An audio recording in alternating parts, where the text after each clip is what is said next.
میدونستید فلسفه 13 بدر در آیین اهورایی ایران زمین چیست؟ در فرهنگ ایرانی در جشن 13 بدر هیچ سخنی از نحسی نیست. ایرانیان باستان نه تنها 13 را نحس نمی‌دانستند، بلکه آن را نیز گرامی می‌دانستند.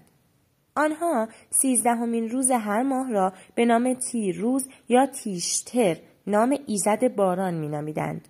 مردم ایران در روز 13 فروردین با شادمانی در طبیعت به نیایش و شکرگزاری پروردگار می‌پرداختند و با یاد فرشته باران از خداوند درخواست باران می‌کردند تا سالی پر از فراوانی و شادی داشته باشند.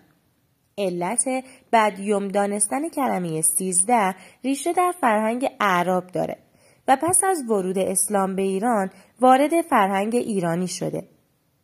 در دوران ساسانیان هم این جشن باستانی از 13 فروردین شروع و تا 18 فروردین ادامه داشت و تمامی مردم جشن و پایکوبی می گرفتن و طبیعت رو ستایش می کردن. این روز باستانی روز رهایی از چنگال اهریمن و روز پیوستن به اهوراست. مواظب باشیم این روز رو به روز ویرانی و تباهی طبیعت تبدیل نکنیم.